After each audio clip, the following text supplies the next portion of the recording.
The crystalline chamber of the Galactic Council hummed with 1,000 different frequencies, each representing a voice from the far reaches of known space. Asel stood at the center of the amphitheater, her small human frame dwarfed by the towering holograms of alien dignitaries who had governed the galaxy for 10,000 years. The human's request... What? The Krithaxian ambassador's translator crackled with what could only be described as laughter. Its 6 eyes blinked in sequence, a gesture of profound amusement among its kind.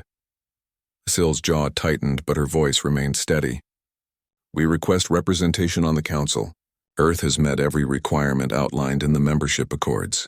We have achieved faster-than-light travel, established peaceful contact with 17 species, and you achieved FTL 3 years ago, interrupted the Vexillian counselor, its gelatinous form rippling with condescension.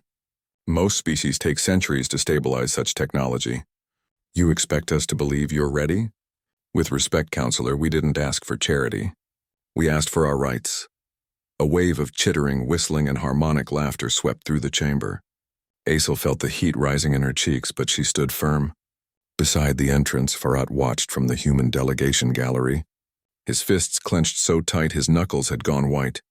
The High Arbiter, an ancient being whose species had founded the Council millennia ago, raised one of its 4 crystalline appendages. The chamber fell silent. Young human, it spoke, its voice like wind through metal chimes. Your species has potential, this we acknowledge, but you are impulsive, violent. Your own history is written in blood. You have barely achieved planetary unity. The Council cannot risk the stability of galactic governance on a species that wages war upon itself. That's exactly why you should grant us membership, Asel countered. We know the cost of conflict. We've lived it. We've learned from it. Learning and evolving are different things, the Arbiter replied. Return in a century. Perhaps then your kind will have matured sufficiently. We don't have a century. Asil's voice cracked through the chamber. The obsidian swarm is expanding through the outer rim. They've consumed 6 worlds in the last standard year. Earth lies directly in their projected path. We need the Council's support. We need the defense net access that only members receive. The swarm is a 3rd-tier threat, the Vexillian counselor bubbled dismissively. The Council's automated defenses will handle it.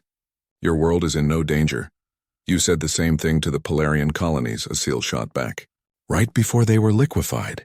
The chamber erupted in indignant protests. The Arbiter's crystals dimmed, a sign of displeasure. This session is concluded. The human petition is denied. You may reapply in 100 standard years. Farhat found Asil in the observation deck, staring out at the swirling nebula that surrounded the Council's headquarters. Her shoulders were shaking, though whether from rage or despair he couldn't tell. They didn't even listen, she whispered. No, Farhat agreed, moving to stand beside her. They didn't. 3 months, Farhat. That's all the projections give us before the swarm reaches Earth. He pulled out his datapad, his expression hardening. Then we don't wait for permission. What are you talking about? I made some calls while you were in there. The Polarian survivors, they're willing to share their defense data. The independent mining colonies in Sector 7, they've been fighting the swarm with improvised weapons and actually winning. And the Corvathian Empire, they were denied Council membership 200 years ago. They've built their own defense network. Asel turned to face him, hope flickering in her eyes. You're talking about an alliance outside the Council. I'm talking about humanity doing what we do. Best surviving against impossible odds by making friends out of outcasts and building solutions from scraps. The emergency. Transmission reached Earth within hours. Within days, human engineers were working alongside Polarian scientists, studying the swarm's neural patterns.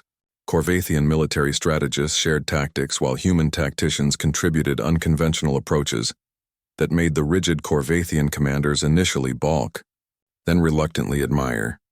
The miners from Sector 7 brought something unexpected. Data showing that the swarm avoided certain electromagnetic frequencies that destabilized their hive communication. It's not much, the grizzled mining chief admitted. But it's something. It's everything, Asel replied. When the swarm reached Earth's outer system 3 months later, they encountered something they had never faced before, a coordinated defense by species the Galactic Council had dismissed or ignored. Human vessels flew in formations inspired by ancient fighter tactics, adapted for three-dimensional space combat. Polarian shields protected Korvathian dreadnoughts, and every ship broadcast the frequency that turned the swarm's greatest strength, their hive mind, into chaos. The battle lasted 6 hours. When it ended, the swarm's advance fleet was shattered, fleeing back into dark space. The Galactic Council's emergency session convened exactly 1 week later. Asel and Farat stood again in the crystalline chamber, but this time they weren't alone. Representatives from 12 minor species stood with them. The High Arbiter's crystals pulsed with an unreadable emotion. You violated protocols. You established military alliances without council approval. We saved our world, Asil said simply, and 6 others in the process. We did what you wouldn't. The council's response fleet was mobilizing. Your response fleet would have arrived 3 weeks after Earth turned to slag. Farat interrupted. We checked. The chamber fell silent. The Vexillian councilors' form stopped rippling. The Krathaxians' eyes all locked onto the human delegation simultaneously. What the humans have demonstrated, the Arbiter finally said, is precisely the quality we claimed they lacked. Not the ability to wage war, but the wisdom to forge peace even with their own survival at stake. They built bridges instead of weapons. They shared knowledge instead of hoarding it. The Arbiter's crystals brightened. The Council recognizes Earth's petition for membership. All in favor? The vote was not unanimous, but it was decisive. As they left the chamber, Farat nudged Asil with his elbow. Not bad for a species that's barely left its cradle. Asil smiled, looking back at the assembled delegates who had stood with them. Outcasts and underdogs all. We're not alone anymore. That's what they never understood.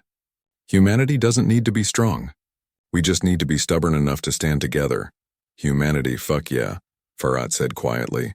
Humanity, fuck yeah, Asil agreed, and in the vast darkness of space, a new alliance began to shine.